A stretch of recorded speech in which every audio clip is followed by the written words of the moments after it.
আহলে বাইতে রাসূলের শান ও আজমত কেমন। কারবালার ময়দানে 72 জন আওলাদ রাসূল গিয়েছেন, চিঠি পাইয়া, দাওয়াত পাইয়া। ইমাম হুসাইন দাওয়াত পাইছে, ইমাম হুসাইনের কাছে দাওয়াত দিল ওই কুফাবাসী। একটা নয়, দুইটা নয়, তিনটা নয়, চারটা নয়, 100 নয়, 200 নয়, 300 নয়, 400 নয়, 500 নয়, 600 নয়, 700 নয়, 800 নয়, 900 নয়, 1000 নয়, 1100 নয়, মোট 1200 সিটি ইমাম হুসাইনের কাছে পাঠাইছেন মক্কায়। ইমাম হুসাইন আপনি কুফায় আসেন, কুফায় আসলে আপনার কাছে আমরা বয়াত হব। ইমাম হুসাইন রাদিয়াল্লাহু তাআলা 1200 সিটি পাইয়া মক্কা থেকে কুফার উদ্দেশ্যে রওনা হলেন।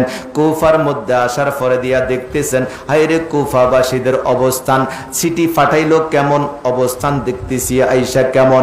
এখন কুফার মধ্যে আসার পরে দিয়া ওই ইয়াজিদ, মিস্টার ইয়াজিদ, ইয়াজিদের গভর্নর নিযুক্ত আছে কুফার মধ্যে ওবাইদুল্লাহ ইবনে জিয়াদ। ওবাইদুল্লাহ ইবনে জিয়াদের কাছে এজিদ নির্দেশনা জারি করে দিয়েছে, ইমাম হুসাইন যদি কুফায় আসে তাহলে ইমাম হুসাইনকে যাত্রা করে আমার দাওয়াত দিবা। সেই জন্য আমি ইয়াজিদের কাছে বয়াত গ্রহণ করে আমি ইয়াজিদকে যেন ইমাম মানে, বলেন না নাউজুবিল্লাহ। 2 নাম্বার, ইমাম হুসাইনকে বলে দিও যদি আমি ইয়াজিদকে যদি ইমাম না বানাই, ইমাম না মানে, আমি ইয়াজিদকে যদি, ইয়াজিদের হাতে যদি ইমাম হুসাইন বয়াত গ্রহণ না করে তাহলে ইমাম হুসাইনের বিরুদ্ধে যুদ্ধ করবা। প্রয়োজনে আমি ইয়াজিদ ঘোষণা করে দিলাম, ইমাম হুসাইন যদি আমাকে ইমাম মানে ভালো কথা, না মানলে ইমাম হুসাইনের বিরুদ্ধে যুদ্ধ করে ইমাম হুসাইনের গর্দানটা যদি আমি ইয়াজিদের কাছে আনতে পারো তাহলে আমি ইয়াজিদ তোমাদেরকে অনেক বেশি পুরস্কার দিব। এই পুরস্কারের আশায় ইমাম হুসাইনের বিরুদ্ধে কারবালার ময়দানে 22,000 এজিদ বাহিনী অস্ত্র তুলেছে। ইমাম হুসাইন রাদিয়াল্লাহু তাআলা আনহু কারবালার ময়দানে যখন আসলেন, এই অবস্থা দেখা কুফাবাসীদেরকে বলতেছেন, আল্লামা ডাক্তার ইকবালের বাসায় আল্লামা ডক্টর ইকবাল রহমতুল্লাহি আলাইহি তিনি বলতেছেন, মুঝে কুফা ওয়ালো মুসাফির না সমঝো, মে আয়া नहीं हो बुलाया गया हो, मैं आया नहीं हो बुलाया गया हो। सुनो কুফাবাসী আমায় মুসাফির বেবো না, আমি এমনিতে আসিনি দাওয়াতে এসেছি, আমি এমনিতে আসিনি দাওয়াতে এসেছি। ইমাম হুসাইন রাদিয়াল্লাহু তাআলা বলতেছেন, এরে আমি তো দাওয়াতে এসেছি, আমি তোদের মেহমান, আমি মুসাফির নয়, নিজে নিজে আসি নাই, তোমাদের দাওয়াত পাই আসলাম। তোমাদের আচরণ দেখে আমি হতভম্ব হয়ে গেলাম। কেমন ধরনের তোমরা আচরণ করতেছো, চারিদিক দিয়ে ঘেরাও দিয়ে ফেলেছো, ফোরাত নদী আমাদের জন্য বন্ধ করে দিয়েছো, আমাদের জন্য ফোরাত নদী বন্ধ। ওই ফোরাত নদীর পানি কত শ্রীগাল কুকুরে খাইলো, কত পশু পাখি খাইলো, কিন্তু আওলাদ রাসূলদের নসিবে ফোরাত নদীর পানি নসিব হইল না। কথা কয় না? ফোরাত নদীর পানি আওলাদ রাসূলদের নসিবে হইল না। একটা কথা মনে রাখবেন, ইমাম হুসাইন এবং আওলাদ রাসূল যারা কারবালায় গিয়েছে তারা ফোরাত নদীর পানির জন্য মরে নাই। কিসের জন্য মরে নাই? হ্যাঁ, পানির জন্য তারা শহীদ হয় নাই। ইমাম হুসাইন রাদিয়াল্লাহু তাআলা আনহু পানির জন্য শহীদ হয় নাই। ইমাম হুসাইন রাদিয়াল্লাহু তাআলা আনহু কারবালার ময়দানে যদি থাইকা যদি ফোরাত নদীর পানিকে ডাক দিতেন, কাকে? পানিকে। একটু জোরে কয় না? আপনারা আছেন না? আছেন? ফোরাত নদীর পানিকে যদি ইমাম হুসাইন রাদিয়াল্লাহু তাআলা আনহু ডাক দিতেন, ইমাম হুসাইনের ডাক ফোরাত নদীর পানি শুনতনি? একটু জোরে বলেন কেমনে? এই ভারত উপমহাদেশের মধ্যে খাজা গরিবে নওয়াজ মাইনুদ্দিন চিশতি আজমেরি আতায়ে রাসূল যখন ভারত উপমহাদেশের মধ্যে আগমন করলেন, ফিতরিরাজ আয়না সাগরের পানি বন্ধ করে দিলেন। খাজা গরিবে নওয়াজ তিনি একজন আওলাদে রাসূল ছিলেন। খাজা গরিবে নওয়াজের ব্যবহৃত লোটা, ওই ব্যবহৃত লোটাটা তার একজন খাদেমের কাছে দিলেন, দিয়া বলতেছে আমাদেরকে আয়না সাগরের পানি দেওয়ার প্রয়োজন নাই। কারবালার মতো ঘটনা ভারতের মধ্যে ঘটেছে, ওই খাজা গরিবে নওয়াজের জন্য আয়না সাগরের পানি বন্ধ করে দিয়েছে। খাজা গরিবে নওয়াজ রাদিয়াল্লাহু তাআলা আনহু তার ব্যবহৃত লোটাটা দিয়া তার খাদেমকে পাঠাইছে, যাও এক লোটা পানি আয়না সাগর থেকে নিয়ে আসো। পিতৃরাজের সৈন্যদের কাছে যখন গেল, যাওয়ার পরে দিয়া সৈন্যদেরকে বলছেন বেশি নিব না, এই ছোট্ট এক লোটা পানি খাজা গরিবে নওয়াজে পাঠাইছে একটু দেওয়ার জন্য। সুবহানাল্লাহ কইতেন না? এখন পিতৃরাজের সৈন্যরা বলতেছে এক লোটা পানি নিলে আয়না সাগর থেকে কদ্দুরে কমবো। সুবহানাল্লাহ বলেন না? কদ্দুরে কমবো। আপনাদের এই খানেকা শরীফের পাশে একটা পুকুর আছে না? আসেনি? এই পুকুর থেকে এক বালতি পানি যদি নিয়ে আসা হয় কদ্দুর কমবো দেখাইতে পারবেন? কথা বলেন। আরো সাগর থেকে যদি এক লোটা পানি আনে, সৈন্যরা বলতেছে ঠিক আছে এক লোটাই না নিবে, যাও। ক্লিয়ার করে দিল। ওই খাদেমে যাইয়া আয়না সাগরের মধ্যে লোটাটা কায়দ করে ঢুকাইছে, ধরছে। ধরা মাত্রই আয়না সাগরের মধ্যে যতটুকু পানি ছিল সবটুকু পানি ছোট্ট একটা ঘটির মধ্যে ঢুকে গিয়েছে। আর একটু জোরে বলেন না সুবহানাল্লাহ। এটা আল্লাহর ওলিদের কারামত। খাজা গরিবে নওয়াজ ছিলেন আল্লাহর ওলি নয়, শুধু আওলাদে রাসূলও ছিলেন। আওলাদে রাসূল ছিলেন। আর ইমাম হুসাইন তো ছিলেন জান্নাতের যুবকদের সর্দার। খাজা গরিবে নওয়াজের লোটার ভিতরে যদি আয়না সাগরের পানি ঢুকে যাইতে পারে, তাহলে কারবালার ময়দানে ইমাম হুসাইন যদি ফোরাত নদীর পানিকে ডাক দিত, তাহলে ফোরাত নদী থেকে সমস্ত পানি কারবালার মাঠে চলে আসতো। আরো জোরে বলেন, কথা কন না ঠিক কিনা? ফোরাত নদীর পানি রে বন্ধ করে দিল রে, কাছে যেতে দিল না সে থায়। বলেন কাছে যেতে দিল না সে থায়। বলেন ফোরাত নদীর পানি রে বন্ধ করে দিল রে, কাছে যেতে দিল না সে থায়। পশু পাখি খাইলো কেহই বাধা না দিল, পশু পাখি খাইলো কেহই বাধা না দিল, বাধা শুধু হুসাইনের বেলায়, বাধা শুধু হুসাইনের বেলায়। বলেন ফোরাত নদীর পানি রে বন্ধ করে দিল রে, কাছে যেতে দিল না সে থায়। বলেন কাছে যেতে না সে। শহরে বানু ডেকে কয় আলী আসগর মারা যায়। বলেন শহরে বানু ডেকে কয় আলী আসগর মারা যায়, একটু পানি আনলে ভালো হয়। হুসাইন কয় শহরে বানু রে ওদের ভিতরে মায়া নাই রে।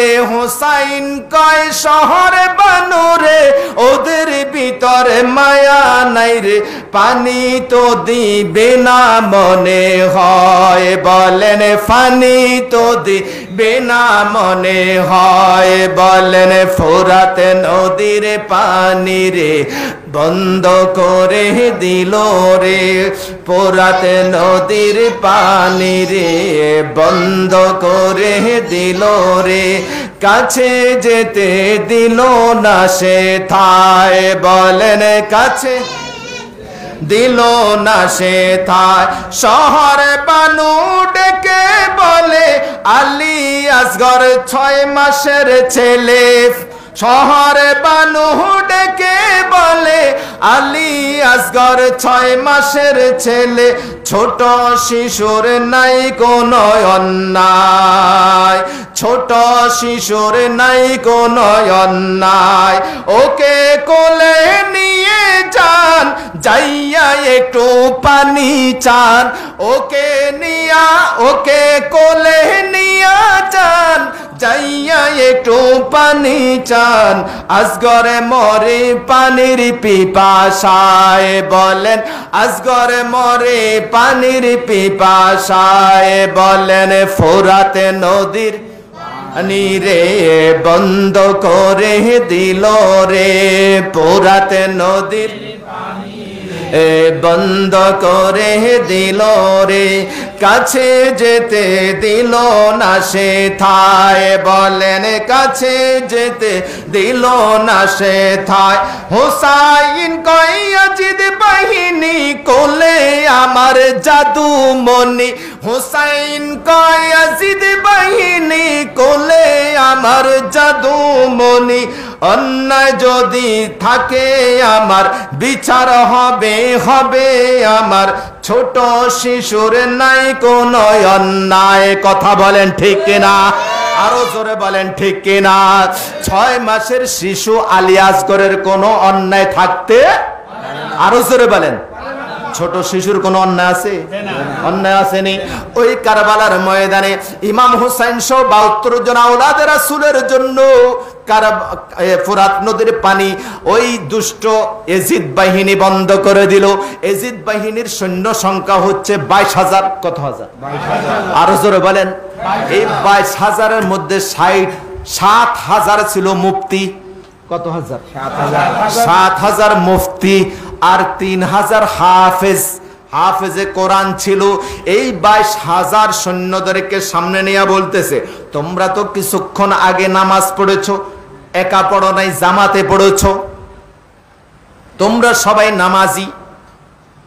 নামাজের মধ্যে শেষ বৈঠকে আল্লাহুম্মা সাল্লি আলা মুহাম্মদ ওয়া আলা আলি মুহাম্মদ পড়েছো, ওয়া আলা আলি মুহাম্মদ।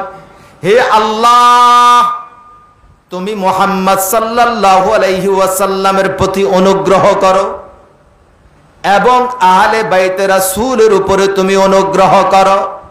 দোয়া করছো নামাজে একরকম, কারবালার ময়দানে তোমাদের কাজ হচ্ছে অন্যরকম। এই 22,000 এজিদ বাহিনী, আমি হুসাইন জান্নাতের যুবকদের সরদার। জানতে চাই এই 22,000 এজিদ বাহিনীর মধ্যে তোমরা নামাজি আছো, আমি সেটা বলবো না। তোমাদের মধ্যে কি একজনও ইমানদার মুসলমান নাই? যে ইমানদার মুসলমানটা এই মুহূর্তে ইমাম হুসাইনকে সাহায্য করবা? সুবহানাল্লাহ বলবেন না? 22,000 সৈন্যের জবান বন্ধ। কারবালার ময়দানে ইমাম হুসাইনের এই কথার প্রতি উত্তরে একজনও সাহস করে বলতে পারে নাই আমি ইমানদার মুসলমান। অথচ 7,000 মুফতি ছিল, 3,000 হাফেজ ছিল, একজনও বলতে পারেন নাই যে আমি ইমানদার মুসলমান। ইমাম হুসাইন আজকে এই মুহূর্তে, বিপদের মুহূর্তে আপনাকে আমি সহযোগিতা করব, আমি সাহায্য করব, একজনও বলতে পারে নাই। তাহলে ইমানদার হওয়াটা এত সহজ বিষয় নয়। কথা বলেন, ইমানদার হওয়া এত সহজ বিষয় নয়। বাবারা আমার, বন্ধুরা আমার, কারবালার ময়দানে ইমাম হুসাইনের এই প্রতি উত্তরে, প্রশ্নের প্রতি উত্তরে কেউ বলতে পারে নাই আমি ইমানদার মুসলমান। অথচ 22,000 সৈন্য এজিদ বাহিনীর মধ্যে সবাই কিছুক্ষণ পূর্বে জামাতের সহিত নামাজ পড়েছে। এদের মধ্যে 7,000 মুফতি সাহেব, 3,000 হাফেজে কোরআন। এবার বুঝেন আমাদের দেশের মধ্যে 7,000 মুফতির সেলাফেলা আছে কি নেই? কথা বলেন। 3,000 হাফেজ সাহেবের সেলাফেলা আছে কি নাই? কোরআনে হাফেজ আছে, কলবের মধ্যে, সিনার মধ্যে 30 পারা কোরআন নিয়েও আহলে বাইতে রাসূলদের মহব্বত, ভালোবাসা অন্তরের মধ্যে ধারণ করতে পারে নাই। এরকম না হারু সাহেব আসেনি, বহুত মুফতি সাহেব আছে মসজিদের মিম্বরের মধ্যে দাঁড়াইয়া হযরত এজিদ বলে, এজিদ রহমতুল্লাহ আলাইহি বলে, যে এজিদে মদ পান করেছে, যে এজিদ বেনামাজি ছিল, যে এজিদের হুকুমে মদিনা মুনাওয়ারা 3 দিন পর্যন্ত অবরোধ করে রেখেছে, যে এজিদের হুকুমে কাবা শরীফের গিলাফের মধ্যে আগুন লাগিয়ে দেওয়া হয়েছে, যে এজিদের হুকুমে সাইয়েদনা ইমাম হুসাইন রাদিয়াল্লাহু তাআলা আনহুর গলার মধ্যে সীমার ছুরি চালাইতে পেরেছে, ওই এজিদকে মুসলমান বলার সুযোগ আছে কি নাই? কথা কয় না। আপনাকে আওয়াজে বোঝা যায় মনে এজিদ মুসলমান আছিল, এজিদ ইমানদার আছিল। কি কয়? এত কথা এত কাজ করার পরও এজিদকে ইমানদার বলার সুযোগ আসেনি? আরো জোরে বলেন, এজিদের পক্ষে যাওয়ার সুযোগ আছে? কারবালার ঐতিহাসিক ঘটনা থেকে শিক্ষা গ্রহণ করেন। এক ইমাম হুসাইন কারবালার ময়দানে শহীদ হয়েছে, কিয়ামত পর্যন্ত এই দুনিয়ার মধ্যে কোটি কোটি হুসাইনের জন্ম হয়েছে। কথা কয় না? কোটি কোটি হুসাইনের জন্ম হয়েছে। দাদা তার নাতি হয়েছে, শখ করে তার নাতির নাম হুসাইন রেখেছে। এরকম দাদা আছে না? কথা বলেন। বাবার ঘরে ছেলে হয়েছে, ওই বাবা শখ করে ইমাম হুসাইন তার ছেলের নাম রেখেছে। কথা বলেন, আরো জোরে বলেন। ভাই তার ভাইয়ের নাম রেখেছে ইমাম হুসাইন, ভাই তার ভাইয়ের নাম রেখেছে ইমাম হাসান, দাদা নানা তার নাতির নাম রেখেছে ইমাম হাসান, ইমাম হুসান, হাসান হুসাইন। রাখছি কিনা? আরো জোরে বলেন। এই পর্যন্ত আপনি শুনছেন কোথায়ও? আমি শুনি নাই, আমি দেখিও নাই। বহু হুসাইনের সাথে আমার দেখা হয়েছে, বহু হাসানের সাথে আমার দেখা হয়েছে। মাদ্রাসার মধ্যে বহু ছাত্র পড়াই, নাম হচ্ছে হাসান। মাদ্রাসার মধ্যে বহু ছাত্র পড়াই, নাম হচ্ছে হুসাইন। কিন্তু মাদ্রাসার মধ্যে একটা ছাত্র পাইলাম না, এজিদ। কথা কয় না? আরো জোরে বলেন। আপনাকে কারো নাতির নাম এজিদ রাখছেন নি? কারো ছেলের নাম এজিদ আসেনি? কারো ভাইয়ের নাম এজিদ আসেনি? কিন্তু নামে এজিদ নাই। আমাদের এই দেশের মধ্যে নামে কোনো এজিদ নাই, কিন্তু কামে এজিদ আছে। আরো জোরে কয় না? কামে এজিদ আছে। আমাদের দেশের মধ্যে নামে সীমার নাই, কিন্তু কাজে সীমার আছে। কথা কয় না? কাজে সীমার আছে। সদ্য গত পরশুদিন ঢাকায়, কি নাম জানি, সোহাগ মনে হয়, সোহাগ, ঢাকায় একটা ছেলেকে, একটা ব্যবসায়ী ছেলে, একটা ব্যবসায়ী ছেলে, সীমার আছে, সীমারের চরিত্র আছে। সীমার নামে না থাকলো চরিত্রে সীমার আছে। কথা কয় না? আরো জোরে বলেন। সোহাগ নামে একটা ব্যবসায়ীকে কিভাবে বড় বড় পাথরের আঘাতে তাকে রাস্তার মধ্যে হত্যা করা হয়েছে, হত্যা করা হয়েছে, যে এটাকে হার মানায়, জাহিলিয়তের যোগ্য হার মানায়। কথা বলেন ঠিক কিনা? জাহিলিয়তের যোগ্য হার মানায়। আমরা এমন এক পরিস্থিতির মধ্যে এখন বিরাজমান রয়েছি যে দেখলে আপনি সহ্য করবেন না। তার বড় পাথরের আঘাতে তার মাথাটা থেতলে ফেলেছে, তার বুকের উপরে বড় একটা পাথর দিয়ে আঘাত করেছে। কিভাবে এত নিষ্ঠুর কাজ করা যায়? তুমি কে? একটা মানুষ, তোমার পরিচয়, তোমার আচরণ কেন সীমারের আচরণ? কথা বলেন, আছে কিনা এরকম? এরকম ঘটনা ঘটছে। সুতরাং আমাদের এখান থেকে আমাদের শিক্ষণীয় বিষয়, কারবালার ময়দানে ইমাম হুসাইনের শের মোবারক আলাদা করলো। ইমাম হুসাইনকে ভালোবাসলে জান্নাতে যাওয়া যাবে, এটাই নিশ্চিত। আমার নবী রাহমাতুল লিল আলামিন বলেছেন, হুসাইনু মিন্নি ওয়া আনা মিন হুসাইন। হুসাইন আমার থেকে, আমি হুসাইন থেকে। দুনিয়ার মানুষ শুনে রাখো, এই দুনিয়ার মধ্যে আর কত কর্মকাণ্ড আমরা দেখব। কিয়ামতের আগ পর্যন্ত কত নিষ্ঠুর পরিস্থিতির শিকার আমরা হব, কত রকমের ঘটনা আমরা দেখছি। আবার এক ঘরের মধ্যে মাকেও মারলো, বাবাকেও মারলো, ছেলে মেয়েকেও মারলো, 4 জন 5 জনকে একসাথে ফাঁসি দিয়ে মেরে ফেলেছে। মারছে একরকমে, আবার গলার মধ্যে কাপড় পেঁচায় রাখছে, বলতেছে, ফরে দিয়ে বলতেছে, উঠে যে এরা নিজেরা ফাঁসি দিয়ে মরে গেছে। পরিস্থিতিটা কেমন মনে রাখবেন।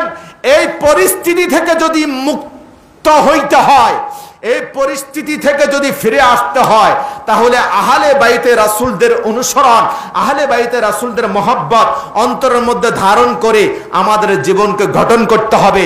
কারবালার ময়দানে ইমাম হুসাইন সহ 72 জন আওলাদ রাসূল যুদ্ধ করতে যান নাই, সেখানে গিয়েছেন নবীজির দ্বীন ও ধর্মকে পবিত্র রাখার জন্য, দ্বীন ও ধর্মকে প্রতিষ্ঠিত করার জন্য, দ্বীন ও ধর্মকে অপবিত্র যেন কেউ করতে না পারে।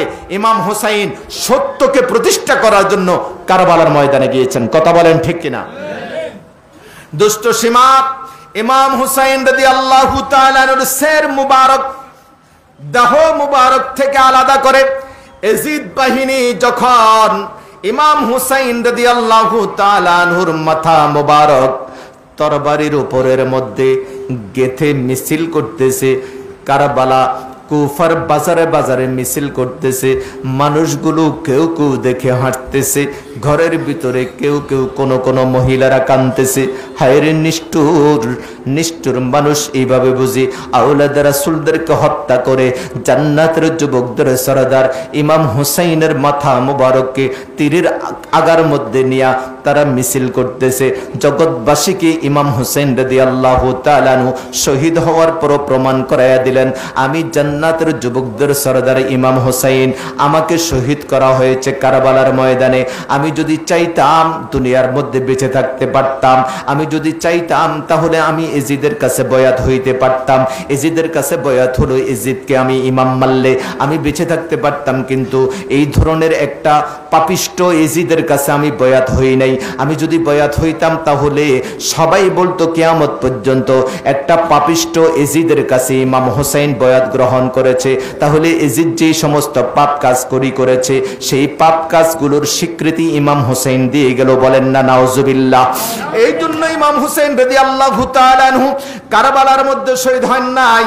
ইমাম হুসাইন রাদিয়াল্লাহু তাআলা আনহু শাহাদাত বরণ করার পরও তীরের আগার মধ্যে তার মাথা, সবার মাথা ইমাম হুসাইনের মাথা মোবারকের নিচে, আর ইমাম হুসাইনের মাথা মোবারক দুনিয়ার সকল মানুষের মাথার উপরে। সুবহানাল্লাহ বলেন, মারহাবা বলেন, আর একটু জোরে বলি মারহাবা, আরো জোরে বলি মারহাবা। হ্যাঁ দিতেছি। আমাদের জালালিয়া দরবার শরীফের আমার অত্যন্ত শ্রদ্ধাভাজন আমার ভাইজান, আমরা আমাদের মহব্বত ভালোবাসার মধ্যে কোনো রকমের কোনো ঘাটতি নেই। আমরা অনেক জায়গাতে অনেক বক্তাদেরকে দেখি, অনেক আলেমদেরকে দেখি, আলেমদের ভিতরে উপর দিয়ে একরকম, ভিতর দিয়ে আরেক রকম। কথা কেন? ভিতর দিয়া একজন হুজুর আরেকজন হুজুরের দেখতে পারে না, একজন আলেম আরেকজন আলেমকে দেখতে পারে না, একজন বক্তা আরেকজন বক্তাকে সহ্য করতে পারে না। কথা কয় না? আরো জোরে বলেন। কিন্তু আমার ভাইজান, আমার বড় ভাই, কারণ ওনার আব্বার সাথে আমার আব্বার সাথে ছিল বন্ধুত্ব সম্পর্ক। ফিরে কামেল আল্লামা আমিনুল ইসলাম জালালি রহমতুল্লাহি আলাই এবং ফিরে কামেল আব্বাজান মুফতি আল্লামা আব্দুর রব আল কাদরি রহমতুল্লাহ আলাই, ওনাদের বন্ধুত্ব সম্পর্কের মাধ্যমে ওনারা মাঠে ময়দানে সুন্নিয়ত প্রতিষ্ঠা করেছেন, মানুষদেরকে নবীর প্রেম শিখাইছেন, আওলাদ রাসূলের মহব্বত ভালোবাসা শিখাইছেন, আল্লাহর ওলিদের মহব্বত ভালোবাসা শিখাইছেন। কথা বলেন ঠিক কিনা? ওই ধারাবাহিকতায় আমার ভাইজান আমাকে খুব মহব্বত করেন, আমি ওনাকে খুব বেশি মহব্বত করি।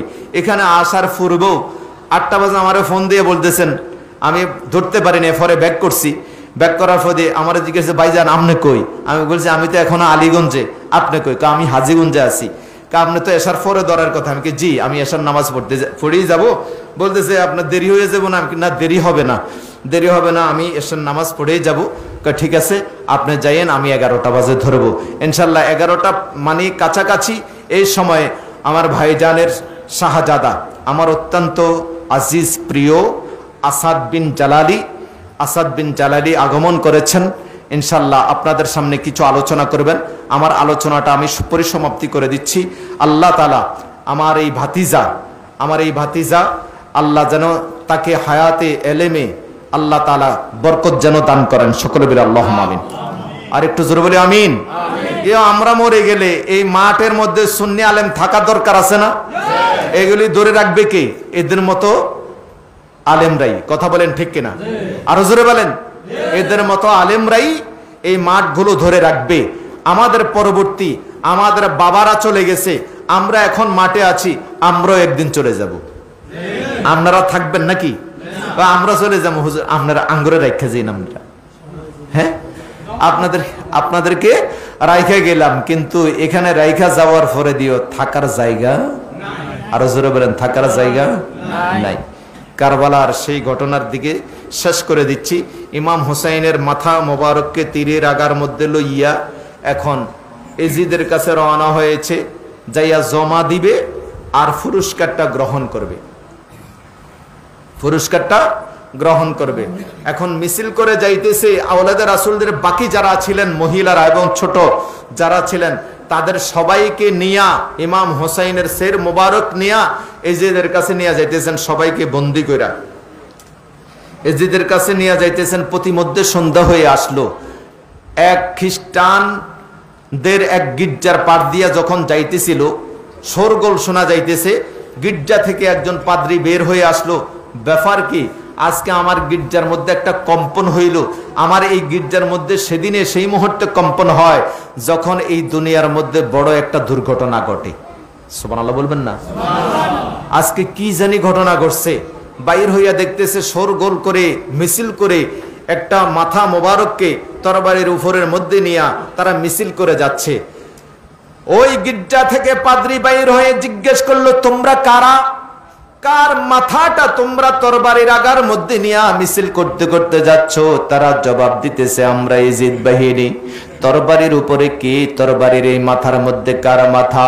তারা জবাব দিতেছে, নবীজির দহিত্র নাতি, জান্নাতের যুবকদের সরদার ইমাম হুসাইনের মাথা। বলেন না নাউজুবিল্লাহ। খ্রিস্টান পাদ্রী বলতেছে, হারে নিষ্ঠুর, তোমরা কেমন পাষাণ!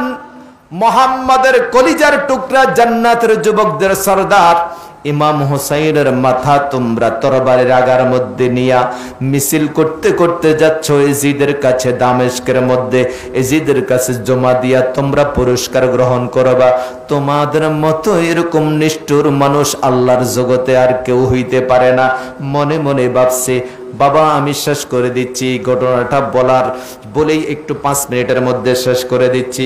ইমাম হুসাইনের ভালোবাসায় আল্লাহ তাআলা মানুষদেরকে জান্নাত দেয়। আর ইমাম হুসাইনের শাহাদাতের পর ইমাম হুসাইনের মাথা মোবারকের ভালোবাসায় একজন খ্রিস্টান পাদ্রীর এই দিলের মধ্যে আল্লাহ তাআলা ঈমানের হেদায়েত দান করে আল্লাহ তাআলা ঈমানদার বানায়া দেন। সুবহানাল্লাহ বলেন। ওই খ্রিস্টান পাদ্রী বলতেছে, রাতের বেলায় তোমরা যাইও না, এখান থেকে গেলে তোমাদেরকে রাত্রে যদি কেউ গেরাও দিয়ে ডাকাতে ধরে যদি তোমাদের কাছ থেকে ইমাম হুসাইনের মাথা ছিনে আনিয়া ওরা জমা দিয়া যদি ওরা পুরস্কারটা নিয়ে নেয়, তাহলে তোমরা বঞ্চিত হইবা। হে জিদ বাহিনী, আজকে রাতের জন্য আমি খ্রিস্টান পাদ্রীর এই অনুরোধটা শোনো, আজকে আমার গির্জার মধ্যে তোমরা থাকো। উদ্দেশ্য হচ্ছে, খ্রিস্টান পাদ্রীর উদ্দেশ্য হচ্ছে, আজকে যদি এই পাদ্রীর কথা মতো যদি তারা এই গির্জার মধ্যে অবস্থান করে, তাহলে একটা রাত অন্তত পক্ষে ইমাম হুসাইনের মাথা মোবারককে আমি খ্রিস্টান পাদ্রী ভালোবাসতে পারবো। সুবহানাল্লাহ বলেন।